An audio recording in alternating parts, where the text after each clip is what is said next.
آج ہم سوات سے آئی ایک کافی تشویشناک خبر پر بات کر رہے ہیں۔ جی اطلاعات یہ ہیں کہ بدھ کو مٹھا تحصیل کا جو دور دراز پہاڑی علاقہ ہے ڈوبسر، وہاں پولیس اور کچھ مشتبہ عسکریت پسندوں کے بیچ میں وہ شدید فائرنگ ہوئی ہے۔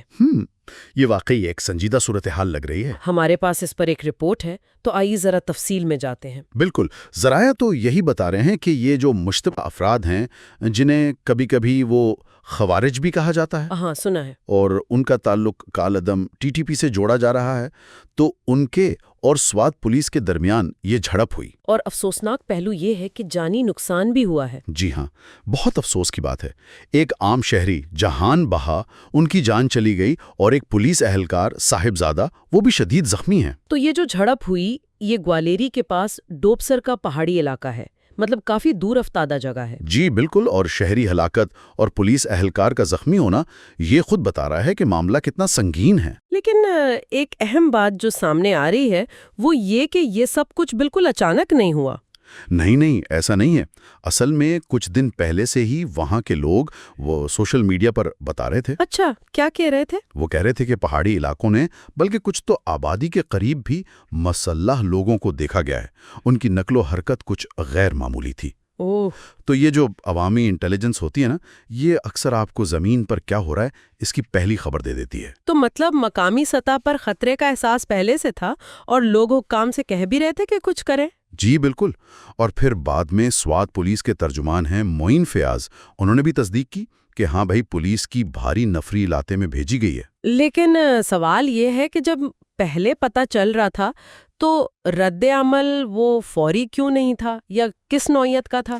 اسی دوران پھر ریجنل پولیس آفیسر ملاکنڈ شیر اکبر صاحب وہ خود بھی علاقے میں گئے، صورتحال کا جائزہ لیا، اور ذرائع یہ بھی بتا رہے ہیں کہ کوئی اندازاً 25 کے قریب یہ عسکریت پسند ہیں جو دیر کی سرحد سے اس علاقے ڈوبسر میں داخل ہوئے اور جنگل میں چھپے ہوئے ہیں۔ اچھا، 25 افراد۔ اور آر پی او شیر اکبر نے میڈیا سے بات بھی کی اور ایک کافی بڑا دعویٰ کیا ہے۔ ہاں، میں نے بھی سنا۔ کیا کہا انہوں نے؟ انہوں نے کہا کہ سوات میں 70,000 نہیں 7,000 معاف کیجیے گا 7,000 سے زیادہ پولیس اہلکار ہیں۔ 7,000؟ ٹھیک۔ اور ان کے پاس جدید ہتھیار ہیں، اور وہ فوجی مدد کے بغیر بھی ان عسکریت پسندوں سے نمٹ سکتے ہیں۔ یہ دعویٰ بذات خود بڑا اہم ہے۔ 7,000 اہلکار، جدید اسلحہ، سننے میں تو بہت متاثر کن لگتا ہے۔ بالکل۔ لیکن ماضی کو دیکھیں اور علاقے کے جو سیکیورٹی چیلنجز ہیں، تو یہ صرف ایک بیان ہے یا واقعی سیکیورٹی کی حکمت عملی بدل رہی ہے؟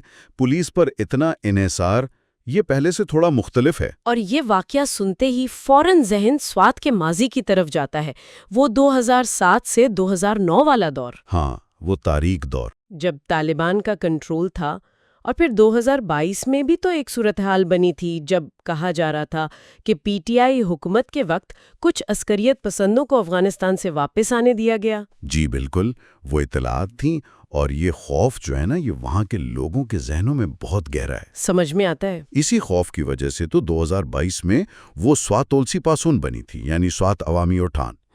وہ بڑے احتجاج ہوئے تھے۔ ہزاروں لوگ سڑکوں پر تھے، بڑا احتجاج، دھرنے، اور مطالبہ کیا تھا؟ ریاست سے، فوج سے، کہ ان عسکریت پسندوں کو واپس آنے سے روکیں۔ اور انہوں نے یہ بھی کہا تھا کہ اگر ریاست ناکام رہی، بالکل، انہوں نے واضح کہا تھا کہ اگر آپ کچھ نہیں کریں گے تو ہم اپنے علاقے کا دفاع خود کریں گے۔ یہ صرف نعرے نہیں تھے، یہ ایک طرح سے آپ کہیں کہ گہرے صدمے کا اور اپنی حفاظت خود کرنے کے عزم کا اظہار تھا۔ اور اب ڈوبسر کی اس نئی کشیدگی کے بعد وہی آوازیں پھر سے اٹھ رہی ہیں۔ جی ایسا ہی ہے۔ لوگ کہہ رہے ہیں کہ ہمیں مستقل امن چاہیے اور اس علاقے سے عسکریت پسندی کو پوری طرح ختم کیا جائے۔ صحیح۔ ابھی حال ہی میں سیدھو میڈیکل کالج کے طالبوں نے ایک مارچ بھی کیا ہے۔ ہم اپنی سرزمین پر امن چاہتے ہیں۔ سول سوسائٹی بھی شامل تھی، بینرز تھے، نعرے تھے۔ یہ بہت اہم ہے۔ ایک طالب علم کو بیان تھا کہ ہمیں اپنی سرزمین پر یہ عسکریت پسندی نہیں چاہیے۔ سیکیورٹی فورسز صرف ان کو روکے نہیں بلکہ ان کا ہمیشہ کے لیے خاتمہ کرنے کے لیے کوئی فیصلہ کن کارروائی کریں۔ دیکھیں، عوام کے مطالبات میں یہ جو تسلسل ہے نا، یہ بہت اہم ہے۔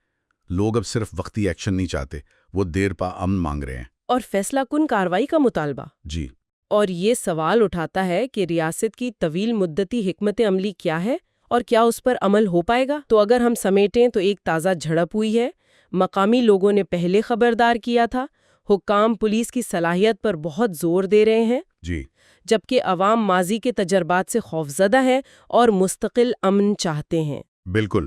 اور اگر ہم صرف اسی رپورٹ کو دیکھیں تو ایک پیٹرن نظر آتا ہے۔ مقامی لوگ پہلے بتاتے ہیں، پھر سرکاری کارروائی ہوتی ہے، اور عوام بیچ میں ہیں۔ ایک طرف عسکریت پسندی کے دوبارہ آنے کا ڈر، دوسری طرف امن کی شدید خواہش۔ اس بار جو یہ حکام کی طرف سے مقامی پولیس کی اہلیت پر اتنا زور دیا جا رہا ہے نا، یہ ایک نیا عنصر ہے۔ ہاں، یہ بات نوٹ کرنے والی ہے۔ ماضی میں تو زیادہ تر انحصار فوج پر رہا ہے، تو پولیس پر یہ نیا اعتماد۔ کیا یہ خطے میں سیکیورٹی کے نظام میں کوئی بنیادی تبدیلی کی طرف اشارہ ہے، یا یہ صرف وقتی ضرورت ہے؟ یہ وہ سوال ہے جو میرے خیال میں غور طلب ہے۔